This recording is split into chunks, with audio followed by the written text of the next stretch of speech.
আজকের দিনে যদি আপনি কোনো বিজনেস গ্র্যাজুয়েট বা কোনো নন টেকনিক্যাল ব্যাকগ্রাউন্ডের কেউ হন, তাহলে আপনার জন্য টেকনিক্যাল এক্সপার্টিজ অর্জন করা বা কোডিংয়ের সেন্সটুকু থাকা mandatory. And unfortunately you don't have an option here.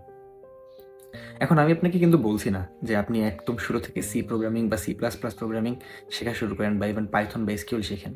আমি বলছি আপনাকে মিনিমাম প্রোগ্রামিং বেসিকটা বুঝতে হবে অ্যান্ড কীভাবে লজিকগুলো কাজ করে সেটা মাস্ট জানতে হবে। স্পেশালি কীভাবে এআই এর সাথে ইন্টিগ্রেট করে একটি সিস্টেম অটোমেট করা যায় বা একটা ওয়ার্কফ্লো রান করা যায়, এটুকু সেন্স আপনার থাকতেই হবে। অ্যান্ড সেটা কোডের থ্রুতে হতে পারে বা ইভেন সিম্পলি জেপিআর সাথে ChatGPT ইন্টিগ্রেশনের মাধ্যমে। এগুলো জাস্ট সিম্পলেস্ট এক্সাম্পল। আপনার নিজেদের ফিল্ড অনুযায়ী সেটা অ্যাডজাস্ট করে নেবেন। আমি এসব নিয়ে আপনাদের ওয়ার্ন করছি কারণ আমি নিজে ১ মাস আগে এরকম একটা বিব্রতকর পরিস্থিতিতে পড়েছিলাম অ্যান্ড আমি নিজের চাকরিটা জাস্ট বাঁচিয়েছি। সো গত মার্চ মাসে আমার ম্যানেজার হঠাৎ আমাকে নক করে বলে যে, "hey Afan, we are actually looking for someone to join our team in the GTM space who knows this, this and this." So আমাকে ব্রিফলি রোলটার ব্যাপারে বলে। তো তখন আমি ইনিশিয়ালি খুশি হই যে না, অ্যাটলিস্ট টিমটা বড় হচ্ছে, আমার কাজটা কমবে হয়তো।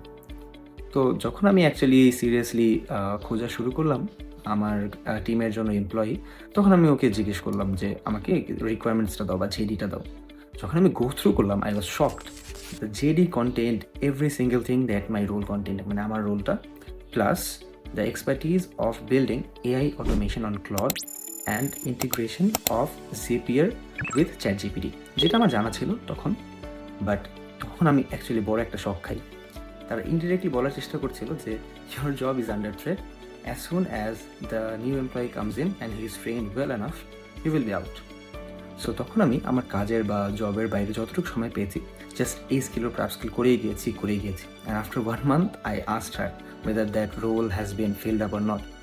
সো তখন যেহেতু আমি দেখলাম যে না, রোলটা ফিল আপ হয়নি, তখন আমি আমার ম্যানেজারকে ডিরেক্টলি বললাম যে যদি এখনও সিস্টেম বিল্ড করা লাগে বা কোনো অটোমেশন রান করা লাগে, I can do that as well. So আমি সার্টলি হিন্ট করলাম যে no, I can do that and you don't need to keep on searching for it.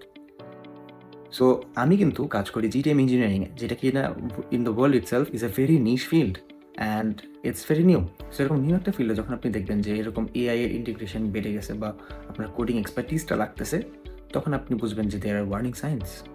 And আমি বাংলাদেশের কথাই যদি বলি, বাংলাদেশের ট্র্যাডিশনাল কর্পোরেট জবসগুলো মার্কেটিংয়ে, এইচআরে বা অন্য যেগুলো নন টেকনিক্যাল ফিল্ড আছে, সেখানে কিন্তু খুব দ্রুত এই জিনিসটা আপনার লাগবে।